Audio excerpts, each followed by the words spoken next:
የሚያበሳጭሽ ከሆነ እና ደግሞ አንቺ የምታበሳጭኝ ከሆነ ከእህቴ ጋር ያለኝን ግንኙነት ጠበቅ አድርጓለሁ። እሺ አንተ ትንሽ እንኳን አታፍርም እንዴ?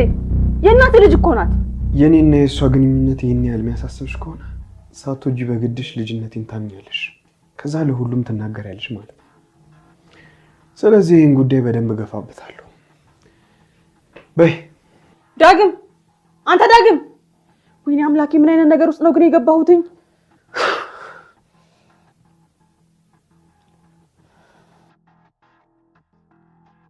እዚህ ቤት አብረን እስከኖርን ድረስ በዚህ ስም ብንጠራራ ችግር የለውም። አልገባኝም። ቆይ አንተ እዚህ ለመኖር ነው እንደመጣው? ምን ነው እዚህ ቤት ብኖር ችግር አለ? ማለቴ የእናቴ ጓደኛዋ ልጅ መስለኝ ነበር። ስለዚህ ወይዘሮ ስናሽ ስለኔ አልነገረችም ማለት ነው። መጣን እንዴ? ከእንግዳው ጋር እኮ እያወራን ማም ለምንድን ነው ያላስተዋወቅሽ? የጓደኛዬ ልጅ ነው አልሽ። የትኛዋ ጓደኛሽ ነች? እኛ የማናውቃት ማናት? ቆይ ስለዚህ ነገር ለሁሉም ማስረዳት ቢሰለቸኝም እናቴ ሞታለች። ሰላም ጤና ይስጥልኝ ወደ ቻናሌ ቤተሰቦች እንዴት ናችሁልኝ? እንኳን ወደ ሰብለይቱ በሰላም መጣችሁ።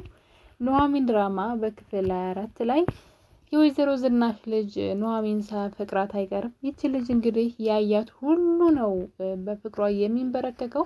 እርጉዝ እንደሆነች እንኳን እያወቀ እንግዲህ ልጁ አይኑን ጣል አድርጎባታል። በባለፈው ጊዜ ራሷን ልታጠፋ መድኃኒቶችን ሰብስባ ስትቅም ይዟት ስለነበረ እርጉዝ እንደሆነችና አባቷ እንደጠላት ራሷንም እንደጠላችውና ራሷን ማጥፋት እንደምትፈልግ ነግራው ነበረ። እና ዳግምም እንግዲህ ከዛ ነገር ካዳናት በኋላ ልጅቷን በጣም እያያት እየተከታተላት ነበረ። ነገር ግን እሱ በመጣ ቀን ነበር ቤቱን ለቀው የወጡት። አቶ ለይኩን ቤት ተከራይተውላቸው ከቤት ወጥተዋል ማለት ነው። ነገር ግን ከቤት ከወጡ በኋላም እንግዲህ አሁን ላይ ወይዘሮ ዝናሽ ቤት ድረስ በመሄድ ገና ለገና እንደሚስጥር አወቅኩ ብለሽ ንብረት የምትወርሽኝ አልፈልግም እያለቻት ትገኛለች። ነገር ግን የወይዘሮ ዝናሽ ሚስጥሯ እሷ ወደደችም ጠላችም ቤቷ ድረስ መጥቷል። ዳግም ቤት ከመጣ በኋላ የእህቴ የጓደኛዬ ልጅ ነው፣ እናቱ በቅርቡ ነው የሞተችው እያለች እንግዲህ ባለቤቷና ቤተሰቦቿን ማጃጃል ብትጀምርም ነገር ግን ኤሚ ያየችውን ወንድ ሁላ ለፍቅር የምትመኘው ወይም ደግሞ ከዛ ወንድ ጋር መጃጃል የምትወደው ኤሚ ገና ዳግምን እንዳየችው ነበረ ስትጃጃል በፍቅሩ የነበረው። እሱ እህቱ እንደሆነች ቢያቅም እሷ ስለማታውቅ ልጁን እየተከታተለችው ትገኛለች። ካየችው ቀን ጀምራ በወጣበት እየገባች በገባበት እየገባች ትገኛለች። ጭራሽ ፎጣ ለብሳ አጠገቡ ርቃኗንም ቆማ ነበረ። በእርግጥ እሱ እህቱ እንደሆነች ያውቃል፣ ከሷ ጋር መቀራረብ ይፈልጋል። እናትየዋ ግን በፍጹም ከልጆቹ ጋር እንዲቀራረብ አትፈልግም። በዛ ላይ ደግሞ ልጁ የመጣው ለበቀል ነው እና እንደምታውቁት ወይዘሮ ዝናሽ በጣም ገንዘብ አምላኪ ሴት ናች። ለገንዘብ ያላት ፍቅር እና ለሰው ያላት ጥላቻ እውነት ለመናገር ከሆነ ይገባታል ብዬ አስባለሁ። ትንሽ እንደውም መሰቃየት አለባት። ቶሎ እውነቱ መውጣት የለበትም። አንዳንድ ጊዜ ማለት ነው እውነቶች የተደበቀ ማንነታችሁ ግልጥ ብሎ ሲወጣ እኮ ረፍት ነው። ታውቃላችሁ? በቃ ወጣ ትጋፈጡታላችሁ። ከዛ ነገ ላይ ይረሳል። ወሬ ትላንትና ሆኖ ስለሚያልፍ ማለት ነው። ካላለፈና ሰው ካልሰማው ግን መከራችሁን ነው የምትበሉት። መሰማቱ ላይ ቀር ያን ነገር ለመደበቅ ስትሉ በጣም ነው የምትሰቃዩት፣ በጣም ማለት ነውና የወይዘሮ ዝናሽ ሚስጥር እኔ ቶሎ እንዲታወቅባት አልፈልግም። በጣም ተሳቃና እንዴት ራሷን እስክትጠላ ድረስ መሰቃየት አለባት ብዬ አስባለሁ። በፍጹም በአንድ ሚስጥሯ ታውቆላት እንዲረሳላት አልፈልግም። ምክንያቱም ለሰው ያላት ንቀትና በጣም ጥጋቧ ከልክ ያለፈ ነው። ምንም አይነት ሰብአዊነት የላትም። ገንዘብ አምላኪ አይገልጻትም። እንግዲህ የዳግምን አባት ገፍትራ እዚህ ቤት እኔ እኮ ግራ ገባኝ። ደግሞ እንግዲህ ዳግምና ናሆም ሲታዩ ናሆም ትልቅ ነው የሚመስለው። እንዴት ነው በለይኩን ላይ ሌላ ልጅ ልትወልድ የቻለችው? ትንሽ ግራ የሚያጋባ ነው። እኔ እንዴት እንደው አልገባኝም። ነገር ግን ዳግም ትንሽ ነው ከናሆም ማለት ነው። ናሆም ትልቅ ነው የሚመስለው። እንዴት አድርጋ መቼ እንደወለደችው ባይታወቅም ያው እርግዝናዋ ስለሚታይ ብዬ ነው እንግዲህ ያው እናት እውነት አባት እምነት የሚባለው ለዛ ነው። አባት የወለደው ልጅ ተደብቆ ሊቀር ይችላል፣ አይታወቅም። እናት ግን ያው በቃ ወይ ሰውየው ልጅ ነው ብሎ ይቀበላል እንጂ የሚታይ ነገር ነውና የሚደበቅ ነገር ስላልሆነና መቼ ነው የወለደችው ትንሽ ግራ ያጋባል። ነገር ግን በባለቤቷ ላይ እንደማገጠች የሚነገር ነገር አለ። ምናልባት እሱ ከሀገር ወጥቶ ነበር ለብዙ ጊዜ፣ እንዴት እንደወለደችውም ትንሽ ግራ ያጋባል።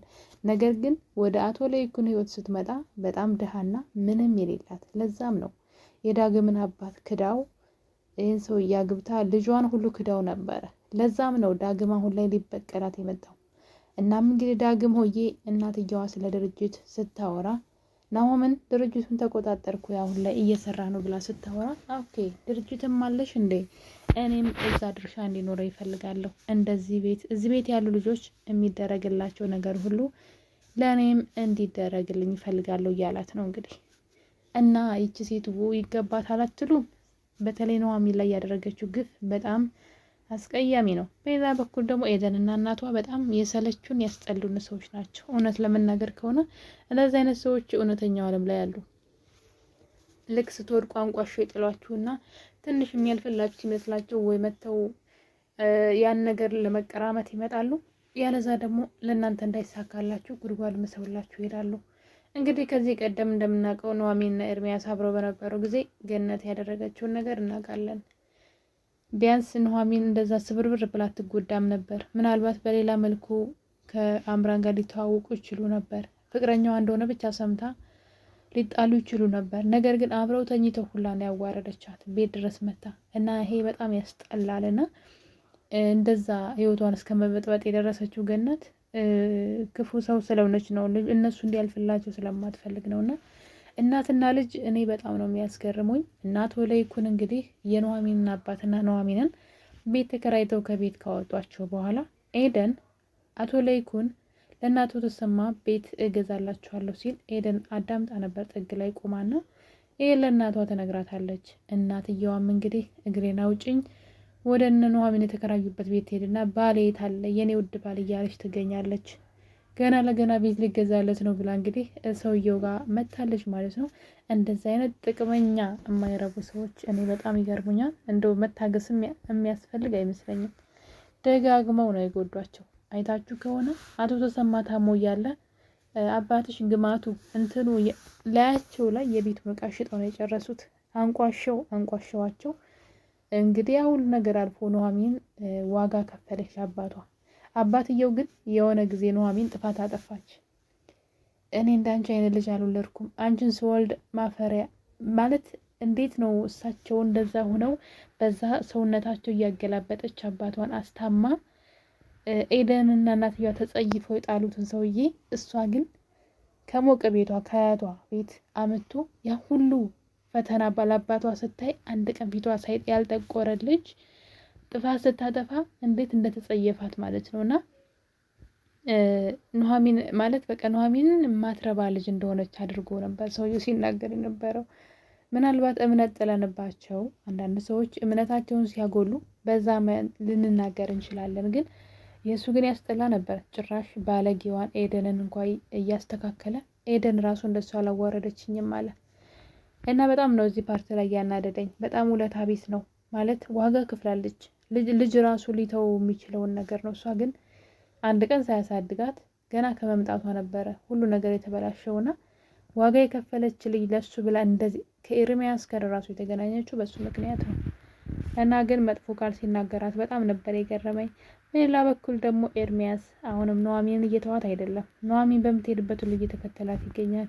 ጭራሽ ቤቷ ሰተት ብሎ የተከራዩበት ቤት ገብቶ ይቅርታ አብረን እንኑር እያለ እንግዲህ እየተጃጃለ ይገኛል። እሷ ግን ልጁን ከአንተ ያረገዝኩትን ልጅ ገድያዋለሁ፣ እንደውም አስወጥቼዋለሁ፣ ያንተን ልጅ የተረገመ ልጅ አልፈልግም ብላ ስትናገረው ያየ ነው። ኑሐሚን በጣም ቆርጦላት ደስ የሚለው ነገር ግን እሱ ግን መቼም አይፋታትም። ጭራሽ የእሱ ልጅ በወዷ ይዛ የማይሆን ነው።